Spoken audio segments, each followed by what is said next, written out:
കർത്താവ് നിങ്ങളോടുകൂടെ. ലൂക്ക എഴുതിയ വിശുദ്ധ സുവിശേഷത്തിൽ നിന്നുള്ള വായന.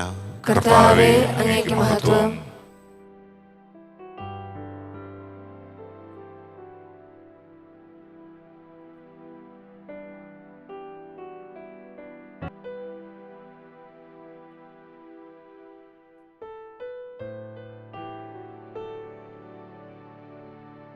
അക്കാലത്ത് ചില ആളുകൾ ദേവാലയത്തെപ്പറ്റി അത് വിലയേറിയ കല്ലുകളാലും കാണിക്ക വസ്തുക്കളാലും അലങ്കരിക്കപ്പെട്ടിരിക്കുന്നുവല്ലോ എന്ന് പറഞ്ഞു.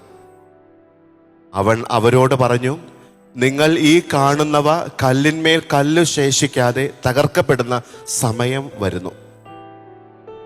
അവർ ചോദിച്ചു, ഗുരു, ഇത് എപ്പോഴാണ് സംഭവിക്കുക? ഇതെല്ലാം സംഭവിക്കുവാൻ തുടങ്ങുന്നതിൻ്റെ അടയാളം എന്താണ്? അവൻ പറഞ്ഞു, ആരും നിങ്ങളെ വഴിതെറ്റിക്കാതിരിക്കുവാൻ സൂക്ഷിച്ചു കൊള്ളുവിൻ. എന്തെന്നാൽ പലരും അവൻ ഞാനാണ് എന്നും സമയം അടുത്തു എന്നും പറഞ്ഞുകൊണ്ട് എൻ്റെ നാമത്തിൽ വരും. നിങ്ങൾ അവരുടെ പിന്നാലെ പോകരുത്. യുദ്ധങ്ങളെയും കലഹങ്ങളെയും കുറിച്ച് കേൾക്കുമ്പോൾ നിങ്ങൾ ഭയപ്പെടരുത്. ഇവയെല്ലാം ആദ്യം സംഭവിക്കേണ്ടതാണ്, എന്നാൽ അവസാനം ഇനിയും ആയിട്ടില്ല. അവൻ തുടർന്നു, ജനം ജനത്തിനെതിരായും രാജ്യം രാജ്യത്തിനെതിരായും തല ഉയർത്തും. വലിയ ഭൂകമ്പങ്ങളും പല സ്ഥലങ്ങളിലും ക്ഷാമവും പകർച്ചവ്യാധികളും ഉണ്ടാകും. ഭീകര സംഭവങ്ങളും ആകാശത്തിൽ നിന്ന് വലിയ അടയാളങ്ങളും ഉണ്ടാകും. ഇവയ്ക്കെല്ലാം മുമ്പ് അവർ നിങ്ങളെ പിടികൂടുകയും പീഡിപ്പിക്കുകയും ചെയ്യും. അവരുടെ സിനഗോഗുകളിലും കാരാഗൃഹങ്ങളിലും നിങ്ങളെ ഏൽപ്പിച്ചു കൊടുക്കും. എൻ്റെ നാമത്തെ പ്രതി രാജാക്കന്മാരുടെയും ദേശാധിപതികളുടെയും മുൻപിൽ അവർ നിങ്ങളെ കൊണ്ടുചെല്ലും. നിങ്ങൾക്ക് ഇത് സാക്ഷ്യം നൽകുന്നതിനുള്ള അവസരം ആയിരിക്കും. എന്ത് ഉത്തരം പറയണമെന്ന് നേരത്തെ ആലോചിക്കേണ്ടതില്ലെന്ന് മനസ്സിലാക്കിക്കൊള്ളുവിൻ. എന്തെന്നാൽ നിങ്ങളുടെ എതിരാളികളിൽ ആർക്കും ചെറുത്തു നിൽക്കുവാനോ എതിർക്കുവാനോ കഴിയാത്ത വാക്ചാതുര്യം ജ്ഞാനവും നിങ്ങൾക്ക് ഞാൻ നൽകും. മാതാപിതാക്കന്മാർ, സഹോദരർ, ബന്ധുമിത്രങ്ങൾ, സ്നേഹിതർ എന്നിവർ പോലും നിങ്ങളെ ഒറ്റിക്കൊടുക്കും. അവർ നിങ്ങളിൽ ചിലരെ കൊല്ലുകയും ചെയ്യും. എൻ്റെ നാമം നിമിത്തം നിങ്ങളെ എല്ലാവരും ദ്വേഷിക്കും. എങ്കിലും നിങ്ങളുടെ ഒരു തലമുടിയിഴ പോലും നശിച്ചു പോവുകയില്ല. പീഡനത്തിലും ഉറച്ചു നിൽക്കുന്നതിലൂടെ നിങ്ങളുടെ ജീവൻ നിങ്ങൾ നേടും.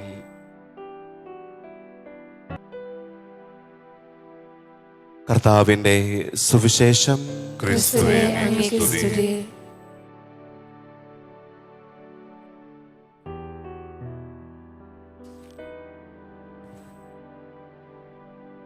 മിശിഹായിൽ എത്രയും സ്നേഹം നിറഞ്ഞവരെ,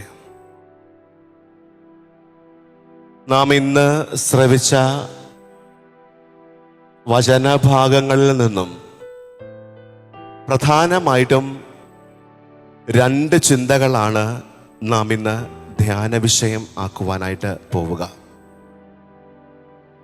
ഒന്നാമതായിട്ട് ഇന്ന് വായിച്ച സുവിശേഷ ഭാഗത്തിൻ്റെ പ്രാരംഭ വചനങ്ങളിൽ തന്നെ നാം ഇപ്രകാരം മനസ്സിലാക്കുന്നു.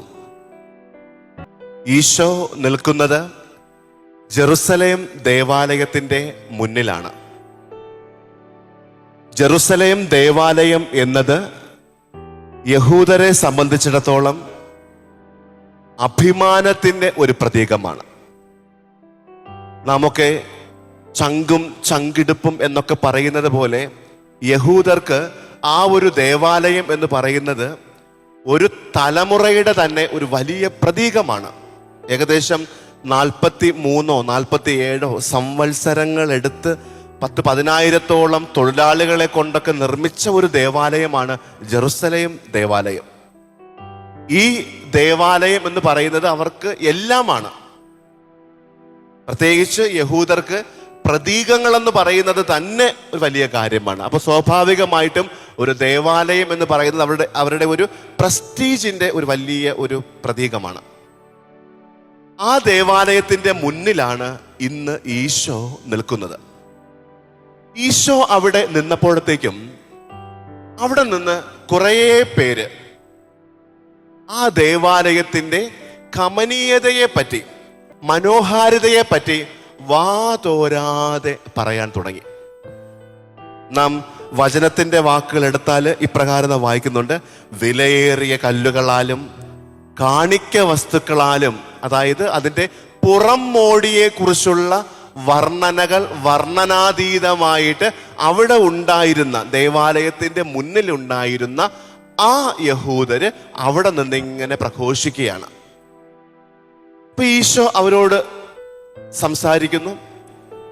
സംസാരിച്ചു കഴിയുമ്പോഴത്തേക്കും ഈശോ തന്നെ അവരോട് പിന്നെയും പറയുന്നുണ്ട്: ഈ ദേവാലയം നിങ്ങളിപ്പോൾ എന്തിനെ കുറിച്ചാണോ പ്രഘോഷിക്കുന്നത്, ആ ദേവാലയം കല്ലിന്മേൽ കല്ല് ശേഷിക്കാതെ തകർന്ന് തരിപ്പണമാകും. കല്ലിന്മേൽ കല്ല് ശേഷിക്കാതെ ചീറ്റ് കൊട്ടാരം പോലെ അത് തകർന്ന് തരിപ്പണമാകും എന്ന് പറഞ്ഞു. എന്തായിരിക്കാം ഈശോയെ അങ്ങനെ പറയാനായിട്ട് പ്രേരിപ്പിച്ചത്? പിന്നീട് നാം ചരിത്രങ്ങളിലേക്ക് പോകുമ്പോൾ AD 70, അതായത് ഇത് സംഭവിച്ചിട്ട് 70 വർഷങ്ങൾ കഴിയുമ്പോഴത്തേക്കും ഈ ദേവാലയം തകർന്നു തുടങ്ങുന്നു. 90 ആകുമ്പോഴത്തേക്കും പൂർണ്ണമായി തകർന്നു പോകുന്നു. നാം ഇപ്പോഴും അവിടെ വിശുദ്ധ നാടകം സന്ദർശിക്കാൻ പോകുമ്പോൾ താബോർ മലയിൽ നിന്ന് താഴോട്ട് വരുമ്പോഴത്തേക്കും ഒരു ഡീവിയേഷൻ ഉണ്ട്. അതുവഴി പോകുമ്പോഴത്തേക്കും ഈ ദേവാലയത്തിൻ്റെ ഒരു ഭാഗം മാത്രമേ ഉള്ളൂ. അതായത് ഒരു തൂണ് പോലെ, തൂണല്ല, ഒരു മതിൽ പോലെ ഇങ്ങനെ മാത്രമേ അവിടെ ഉള്ളൂ. അവിടെ ഞങ്ങളൊക്കെ സന്ദർശിക്കാൻ പോയതാണ്. അപ്പം അവിടെ ഇപ്പോഴും യഹൂദര് ആ മതിലിനോട് ചേർന്ന് വന്നിങ്ങനെ കുലുങ്ങി കരയാറുണ്ട്. ആ മതിലിനെ ഇപ്പോൾ അറിയപ്പെടുന്നത് വീപ്പിംഗ് വാൾ എന്നാണ്, കരയുന്ന മതിൽ എന്നാണ് അതിനെ അറിയപ്പെടുന്നത്, മോർണിംഗ് വാൾ എന്ന് വെച്ചാൽ അന്ന് വലിയ പ്രൗഢിയോടുകൂടെ ഉണ്ടായിരുന്ന ആ ജെറുസലേം ദേവാലയം ഈശോ പ്രവചിച്ചതുപോലെ തന്നെ 70 വർഷങ്ങൾ കഴിഞ്ഞ് തകർന്ന് തരിപ്പണമായി ഇപ്പോഴവിടെ ഒരു വലിയൊരു മതിൽ പോലെ ഇങ്ങ് നിൽപ്പുണ്ട്. അവിടെ യഹൂദര് വന്ന് ദുഃഖത്തോടുകൂടെ ഇന്ന് കരയും ആ ദേവാലയത്തെ നോക്കി. ഈശോയുടെ പ്രവചനം ഫലിച്ചു എന്നുള്ളതാണ് പറഞ്ഞു വെച്ചത്. എന്തുകൊണ്ടായിരിക്കാം ഈശോ അന്നത് അങ്ങനെ പ്രവചിച്ചത്? ഇങ്ങനെ ധ്യാനിപ്പിക്കാൻ പറ്റും. ഒരു ദേവാലയം എന്ന് പറയുന്നത് ദേവാലയത്തിനുള്ള ജീവൻ, ദേവാലയത്തിൻ്റെ കാമ്പ് എന്ന് പറയുന്നത് ദേവാലയത്തിൻ്റെ പുറംമോടികളല്ല, മറിച്ച് ദേവാലയത്തിൻ്റെ സക്രാരിയാണ്. അന്ന് ആ സമയത്ത് അവർക്ക് അവിടെ ഉണ്ടായിരുന്ന പീഠമുണ്ട്, ദേവാലയത്തിൻ്റെ പീഠമുണ്ട്. എന്നാൽ നമുക്കാണെങ്കിലോ വിശുദ്ധമായ ഈശോയുടെ സാന്നിധ്യം തുളുമ്പുന്ന ബലിപീഠമുണ്ട്, സക്രാരിയുണ്ട്. ഒരു ദേവാലയത്തെ ദേവാലയമാക്കി മാറ്റുന്നത് ആ ദേവാലയത്തിൻ്റെ അകത്ത് വസിക്കുന്ന ഈശ്വര സാന്നിധ്യമാണ്, ഈശോയാണ്. ഈ ഒരു ബോധം അന്ന് അവർക്ക് ഇല്ലാതെ പോയി. അവർക്ക് അടയാളങ്ങൾ മാത്രം മതി, ദേവാലയം മാത്രം മതി. എന്നാൽ ദേവാലയത്തിൻ്റെ അകത്തുള്ളവനെ ആർക്കും വേണ്ട. അതുകൊണ്ട് തന്നെ ഈശോ പറയുകയാണ്, നിങ്ങൾ ദേവാലയത്തിൻ്റെ പുറത്തു നിന്ന് അഭിപ്രായം പറഞ്ഞാലും നിങ്ങൾ ദേവാലയത്തിനകത്തോട്ട് പ്രവേശിക്കുന്നില്ല. ദേവാലയത്തിൽ ശരിക്കും വസിക്കുന്നവന്റെ അടുത്ത് വന്നിരിക്കുവാനുള്ള സമയം നിങ്ങൾ ചെലവഴിക്കുന്നില്ല. യഹൂദരുടെ ചങ്കും ചങ്കിടുപ്പുമായ ആ ദേവാലയത്തിലൂടെ ദൈവത്തെ കാണുവാനോ ദൈവത്തോടൊപ്പമായിരിക്കുവാനോ അവർക്ക് സമയം കിട്ടിയില്ല. അവർക്ക് അഭിപ്രായങ്ങൾ പറയുവാനുള്ള സമയം മാത്രമേ കിട്ടിയുള്ളൂ. ഇന്നൊരു പക്ഷേ നമ്മോടും ഈ വചനഭാഗത്തിലൂടെ പറഞ്ഞേക്കാവുന്ന ഒരു വലിയ സന്ദേശമുണ്ട്. നമുക്കും പലതുമുണ്ട് ചങ്കും ചങ്കിടുപ്പുമായിട്ട്. നമ്മുടെ മക്കൾ, നമ്മുടെ മാതാപിതാക്കൾ, നമ്മുടെ ജീവിത പങ്കാളികൾ, ഇതെല്ലാം നാം നമ്മുടെ രക്തത്തോടൊപ്പം ചേർത്ത് പരിപാലിച്ചു കൊണ്ടുപോകുന്നവരാണ്. എന്നാൽ ഇവയൊക്കെ ദേവാലയത്തിന്റെ പുറത്ത് നിൽക്കേണ്ടവരല്ല, ദേവാലയത്തെക്കുറിച്ച് അഭിപ്രായം പറഞ്ഞ് തെരുവോരങ്ങൾ നിൽക്കേണ്ടവരല്ല, മറിച്ച് അവിടെ നിന്ന് മാറി ഒരു പടി കൂടെ കടന്ന് ദേവാലയത്തിന്റെ ഉള്ളിൽ വന്നിരുന്ന് ദേവാലയത്തിന്റെ ശരിക്കുമുള്ള പരിശുദ്ധിക്ക് അനുസൃതമായ ചിന്ത കൊണ്ട് നിറയേണ്ടവരായി നാം മാറണം. അല്ല എങ്കിൽ ഇന്ന് നമ്മയും നോക്കി, നമ്മുടെ ചങ്കും ചങ്കിടുമായ മക്കളെ നോക്കി, നമ്മുടെ ഭർത്താവിനെ നോക്കി, ഭാര്യയെ നോക്കി, നമ്മുടെ പ്രിയപ്പെട്ടവരെ നോക്കി തമ്പുരാൻ പറയും, കല്ലിന്മേൽ കല്ലു ശേഷിക്കാതെ ഇത് നശിക്കുക തന്നെ ചെയ്യും. ഈ സുവിശേഷ ഭാഗം നൽകുന്ന രണ്ടാമത്തെ ചിന്ത, ഇന്നത്തെ 3 വായനകളും, പ്രത്യേകിച്ച് ഒന്നാമത്തെ വായന പ്രതിവചന സങ്കീർത്തനം, മൂന്നാമത്തെ വായന. ഇതെല്ലാം നമ്മെ ഭയപ്പെടുത്തുന്ന രീതിയിലുള്ള വചനഭാഗങ്ങളാണ്. ഒന്നാമത്തെ വായന തന്നെ ചെറിയ വചനമാണ്, 2 വാക്യങ്ങളെ ഉള്ളൂ. അതിൽ തന്നെ സൈന്യങ്ങളുടെ കർത്താവ് അരുൾ ചെയ്യുന്നു, ചൂള പോലെ കത്തുന്ന ദിനം ഇതാ വരുന്നു. അന്ന് അഹങ്കാരികളും ദുഷ്ടന്മാരും വൈക്കോൽ പോലെയാകും. ആ ദിനം അവരെ വേരും ശാഖയും അവശേഷിപ്പിക്കാത്ത വിധം ദഹിപ്പിച്ച് കളയും. എന്നാൽ എൻ്റെ നാമം ഭയപ്പെടുന്ന നിങ്ങൾക്ക് വേണ്ടി നീതി സൂര്യൻ ഉദിക്കും. അത്രയും കഷ്ടങ്ങളെക്കുറിച്ചും തകർച്ചകളെക്കുറിച്ചും വേദനകളെക്കുറിച്ചും ഒക്കെ പറഞ്ഞു വന്നിട്ടും അവസാനം നിങ്ങൾക്ക് വേണ്ടി നീതി സൂര്യൻ ഉയർക്കും എന്നുള്ള ഒരു സന്തോഷകരമായ ഒരു കാര്യമാണ് പറയുക. സങ്കീർത്തനത്തിലേക്ക് പോകുമ്പോഴത്തേക്ക് നാം ഏറ്റു പറഞ്ഞത് ഇപ്രകാരമായിരുന്നു, കർത്താവ് ഭൂമിയെ നീതിയോടെ വിധിക്കാൻ വരുന്നു. അവിടെയും ഭയപ്പെടാനുള്ള കാര്യമല്ല പറഞ്ഞു വെക്കുക. സുവിശേഷ ഭാഗത്തിലേക്ക് കടന്നു വരുമ്പോഴത്തേക്കും അവിടെ ഒത്തിരി കാര്യങ്ങൾ പറയുന്നുണ്ട്. ആ നാളുകളെ കുറിച്ച്, അതായത് ഈശോ ദേവാലയത്തിന്റെ തകർച്ചയെക്കുറിച്ച് പറഞ്ഞതിന് ശേഷം അവർ ചോദിക്കുന്നുണ്ട് ഇത് എപ്പോൾ സംഭവിക്കും. അപ്പൊ അതിന് മറുപടിയായിട്ട് ഈശോ ഈ ദുരന്തങ്ങളെ കുറിച്ചാണ് പറയുക. എന്താണ്? ദുരന്തങ്ങൾ ഉണ്ടാകും, യുദ്ധങ്ങൾ ഉണ്ടാകും, ഭൂകമ്പം ഉണ്ടാകും, ഭീകര സംഭവങ്ങൾ ആകാശത്തു നിന്നുണ്ടാകും, വലിയ അടയാളങ്ങൾ ഉണ്ടാകും, നിങ്ങളെ പീഡിപ്പിക്കപ്പെടും, സിനഗോഗുകളിലും കാരാഗൃഹങ്ങളിലും നിങ്ങളെ ഏൽപ്പിക്കപ്പെടും, ദേശാധിപതികളുടെ മുമ്പിൽ അവർ നിങ്ങളെ കൊണ്ടുചെല്ലും. ഇങ്ങനെ ഭയപ്പെടുത്തുന്ന എല്ലാ കാര്യങ്ങളും പറഞ്ഞിട്ട് ഏറ്റവും അവസാനം ഒരു വചനം ഇപ്രകാരം പറയുന്നുണ്ട്, എങ്കിലും നിങ്ങളുടെ ഒരു തലമുടിയിഴ പോലും നശിച്ചു പോവുകയില്ല. പീഡനത്തിലും ഉറച്ചു നിൽക്കുന്നതിലൂടെ നിങ്ങളുടെ ജീവൻ നിങ്ങൾ നേടും. അതായത് മൊത്തത്തിൽ ഇതൊന്ന് വായിച്ചു പോകുമ്പോഴത്തേക്കും നമുക്ക് പേടി തോന്നും. പക്ഷേ ഇത് മുഴുവനും വായിച്ച് കഴിഞ്ഞിട്ടൊന്ന് ധ്യാനിക്കുമ്പോഴത്തേക്കും ഈ പേടി മാറി നമുക്ക് സന്തോഷമുണ്ടാകണം, പ്രത്യാശ ഉണ്ടാകണം. ആർക്കാണ് ഈ വചനഭാഗം വായിക്കുമ്പോഴത്തേക്കും 2 തരം വികാരങ്ങൾ നമുക്കുണ്ടായിരിക്കാം. ഒന്ന് പേടി, ഒന്ന് ആശ്വാസം. ആർക്കായിരിക്കും പേടി ഉണ്ടാവുന്നത്? ആർക്കായിരിക്കും ഈ വചനഭാഗം കേൾക്കുമ്പോഴത്തേക്ക് പേടി ഉണ്ടാകുന്നത്? ആ നാളുകളിൽ അവൻ വരുമ്പോൾ ഇങ്ങനെയൊക്കെ സംഭവിക്കുമെന്ന് പറയുമ്പോഴത്തേക്കും സ്വാഭാവികമായിട്ടും പേടി ഉണ്ടാകുന്നത് അവൻ വരുമ്പോൾ വിധി ആളനായി നിൽക്കുമ്പോൾ നമ്മുടെ കഴിഞ്ഞ കാലത്തെ പ്രോഗ്രസ് കാർഡ് ഈശോ എടുത്താൽ അതിനകത്ത് നെഗറ്റീവ് ഉണ്ടാകും എന്നുള്ളവരാണ് പേടിക്കുന്നത്. ഉദാഹരണമായിട്ട് നമ്മുടെ ക്ലാസ് റൂമിൽ എനിക്ക് ഇപ്പോഴും അറിയാം, ഞങ്ങളൊക്കെ പുല്ലുവിള സ്കൂളിൽ പഠിക്കുന്ന സമയത്ത് 2 അധ്യാപകരുണ്ട്. പേര് പറയുന്നില്ല, ഒരാളിപ്പോഴും ജീവിച്ചിരിക്കുന്നു, അതുകൊണ്ട് പേര് പറയുന്നത് നിങ്ങൾക്ക് പലർക്കൊക്കെ അറിയാം. ഈ 2 അധ്യാപകരുടെയും ക്ലാസ് ഉള്ള ദിവസങ്ങളിൽ മുട്ടുകിടന്ന് വിറയ്ക്കും. ഒരാൾ ഇംഗ്ലീഷ്, ഒരാൾ കണക്ക്. ഊഹിക്കാമല്ലോ എന്തായിരിക്കും സ്റ്റാൻഡേർഡ് എന്ന്. ഈ 2 അധ്യാപകർ തിങ്കളാഴ്ചയും ബുധനാഴ്ചയും ദിവസങ്ങളും മറന്നിട്ടില്ല. ഈ തിങ്കളാഴ്ചയും ബുധനാഴ്ചയും ആകുമ്പോഴത്തേക്കും ഞങ്ങളെപ്പോലുള്ള കുറേ പേരുടെ മുട്ടുകിടന്ന് വിറയ്ക്കും. കാരണം എന്താണ്? ഈ സാറന്മാർ വന്നു കഴിഞ്ഞാൽ ചോദിക്കും. അന്ന് ഇപ്പോഴത്തേതുപോലെ അധ്യാപകർ വടിയെടുക്കാൻ പാടില്ല ഇതൊന്നുമില്ല. അന്നൊക്കെ 2-3 വടിയൊക്കെ കൊണ്ടുവന്ന് സാറന്മാർ, ഒരെണ്ണം ടേബിളിൽ വെച്ചിരിക്കും, ഒരെണ്ണം സൈഡ് വെച്ചിരിക്കും, മുകളിൽ വെച്ചിരിക്കും, ഒരെണ്ണം കൊണ്ടുവരും.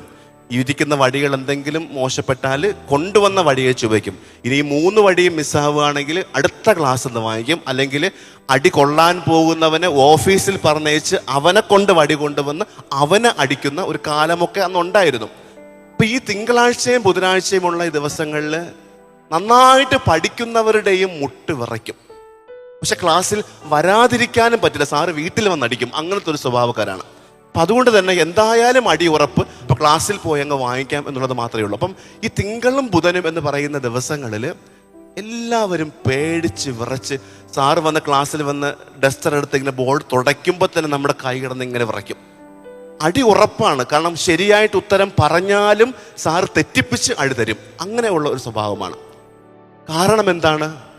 ഉത്തരം പറയില്ല എന്ന് ഞങ്ങൾക്ക് തന്നെ അറിയാം. സാറ് വരും, ചോദ്യം ചോദിക്കും, നമ്മൾ ഉത്തരം പറയില്ല, അടി ഉറപ്പ്. അതുകൊണ്ട് എന്ത് ചെയ്യും? സാറ് വരുമ്പോൾ തന്നെ കിടന്ന് വിറയ്ക്കാൻ തുടങ്ങും. എന്നാൽ ബാക്കിയുള്ള ദിവസങ്ങളിലാണെങ്കിലോ വളരെ കൂളായിട്ട് സന്തോഷത്തോടു കൂടെ വളരെ ജോളിയായിട്ട് ക്ലാസ്സിൽ വന്നിരിക്കും. കാരണം എന്താണ്? ആ സാറ് വന്നാലും ചോദ്യം ചോദിച്ചാലും ചെറിയൊരു നുള്ള് അല്ലെങ്കിൽ വഴക്ക് പറയും, നിന്റെ അപ്പനെ വിളിച്ചിട്ട് വരാൻ പറയും. ഇങ്ങനെയൊക്കെയുള്ള കാര്യങ്ങളിൽ അങ്ങ് ഒതുങ്ങിപ്പോകും. ഇതുപോലെയാണ് ഇവിടെയും. ഈശോ വരും എന്ന് പറയുമ്പോഴത്തേക്കും ആർക്കാണ് പേടിയുണ്ടാകുന്നത്? മര്യാദയ്ക്ക് ജീവിക്കാത്തവർക്ക്. നന്നായി ജീവിക്കുന്നവർക്കാണെങ്കിലോ വളരെ പ്രതീക്ഷയുള്ള ഒരു വചനമാണിത്. കാരണം ഒന്നാമത്തെ വായനയിൽ 2 വാക്യങ്ങളെ ഉള്ളൂ. 2 വാക്യങ്ങളിൽ അവസാനത്തെ വാക്യം തന്നെ ഇപ്രകാരം പറയുന്നു: എൻ്റെ നാമം ഭയപ്പെടുന്ന നിങ്ങൾക്ക് വേണ്ടി നീതി സൂര്യൻ ഉയർക്കും. എന്ത് പ്രതീക്ഷയുള്ള വചനമാണ്! സുവിശേഷ ഭാഗത്തിലാണെങ്കിലോ ഇതെല്ലാം യുദ്ധങ്ങളെക്കുറിച്ചും ദുരന്തങ്ങളെക്കുറിച്ചും വേദനയെക്കുറിച്ചും രണ്ടാം വരവിനെക്കുറിച്ചും ഭൂകമ്പത്തെക്കുറിച്ചും ഒക്കെ എല്ലാം പറഞ്ഞു കഴിഞ്ഞിട്ട് ഏറ്റവും അവസാനം പറയുന്ന പ്രകാരമാണ്: എങ്കിലും നിങ്ങളുടെ ഒരു തലമുടിയിട പോലും നശിച്ചു പോവുകയില്ല. എന്ത് പ്രതീക്ഷ വചനങ്ങളാണ്! അപ്പൊ അതുകൊണ്ട് തന്നെ ഈശോയുടെ 2ാം വരവിന് വേണ്ടി കാത്തിരിക്കുന്ന നാം ഈ വചനങ്ങളെ ഓർത്ത് ഭയപ്പെടേണ്ടവരല്ല. അവൻ വരുമ്പോൾ നമുക്ക് നീതി സൂര്യൻ പുലരണമെങ്കിൽ നീതിപൂർവകമായ ഒരു ജീവിതം നയിച്ചാല് ഈശോയുടെ 2ാം വരവിനെ ഭയപ്പെടേണ്ട ആവശ്യമില്ല. അതിനെ വളരെ പ്രതീക്ഷയോടുകൂടെ പ്രത്യാശയോടുകൂടെ അവൻ്റെ വരവിനെ കാത്തിരിക്കുവാനായിട്ട് നമുക്ക് സാധിക്കുക തന്നെ ചെയ്യും. അതുകൊണ്ട് സ്നേഹം നിറഞ്ഞവരെ, ഇന്നത്തെ ഈ ആണ്ടുവട്ടത്തിലെ 33ാമത്തെ ഞായറാഴ്ചയാണ് ഇന്ന്. ഇതോടുകൂടെ തന്നെ ഈ ആണ്ടുവട്ടങ്ങളുടെ ആഴ്ചകൾ കഴിയുകയാണ്. അടുത്ത ആഴ്ചയാണ് അവസാനത്തെ 34ാമത്തെ, അതായത് ക്രിസ്തു രാജ്യത്വ തിരുനാൾ. അതോടുകൂടെ ഈ ആണ്ടുവട്ടമൊക്കെ തീരുന്നു. പിന്നെ നമ്മൾ പുതിയ ഒരു കാലത്തിലേക്ക് പ്രവേശിക്കുകയാണ്. അപ്പം ഈ അവസാന ഞായറാഴ്ചകളിലുള്ള ഈ ഞായറാഴ്ചയിലുള്ള ഈ അന്ത്യവിധിയെക്കുറിച്ചുള്ള അടുത്ത ഞായറാഴ്ചയുള്ള വായനയിൽ അന്ത്യവിധിയെക്കുറിച്ചൊക്കെ ആയിരിക്കും. ക്രിസ്തുരാജൻ വരുന്ന കാര്യങ്ങളൊക്കെയാണ്. അപ്പം അതിന് മുന്നോടിയായിട്ട് അതിനെക്കുറിച്ചുള്ളൊരു മുന്നറിയിപ്പാണിത്. അപ്പം ഈ വരവിനെക്കുറിച്ച് ചിന്തിക്കുന്ന ഈ അവസരത്തിൽ 2 ചിന്തകളാണ് നമ്മുടെ മുമ്പിലേക്ക് വയ്ക്കുക. ജെറുസലേം ദേവാലയത്തിൻ്റെ ആ ഒരു പ്രവചനം, ചങ്കും ചങ്കിടുപ്പുമായ പ്രിയപ്പെട്ടവർ ദേവാലയത്തിൻ്റെ മുന്നിൽ നിൽക്കേണ്ടവരല്ല, അവരകത്ത് കയറി അകത്തുള്ളവനെ ആരാധിക്കേണ്ടവരാണ്. രണ്ടാമതായിട്ട് ഈ വചനങ്ങൾ നമ്മെ ഭയപ്പെടുത്താനുള്ളതല്ല, മറിച്ച് നമ്മിൽ പ്രത്യാശ ഉളവാക്കാനുള്ള വചനഭാഗങ്ങളാണ്. ആകയാൽ പ്രതീക്ഷയോടുകൂടെ ചർച്ച് എപ്പോഴും, സഭ എപ്പോഴും പ്രത്യാശയുടെ താവളമാണ്. അതുകൊണ്ട് തന്നെ പ്രതീക്ഷയുള്ളവരായി ജീവിക്കാൻ ശ്രമിക്കാം. അങ്ങനെ ക്രിസ്തുവിന് 2ാം വരവിന് വേണ്ടി, ക്രിസ്തു രാജ്യത്വ തിരുനാളിന് വേണ്ടി ഒരുങ്ങുന്ന നമുക്ക് ഈ ഒരു സുവിശേഷ ഭാഗം പ്രതീക്ഷയോടുകൂടെ അവൻ്റെ വരവിനെ സ്വീകരിക്കുവാനായി, അവൻ 2ാം വരവിനെ സ്വീകരിക്കുവാനായിട്ട് നമുക്ക് കാത്തിരിക്കാം. ദൈവം നമ്മെ എല്ലാവരെയും സമൃദ്ധമായിട്ട് അനുഗ്രഹിക്കട്ടെ.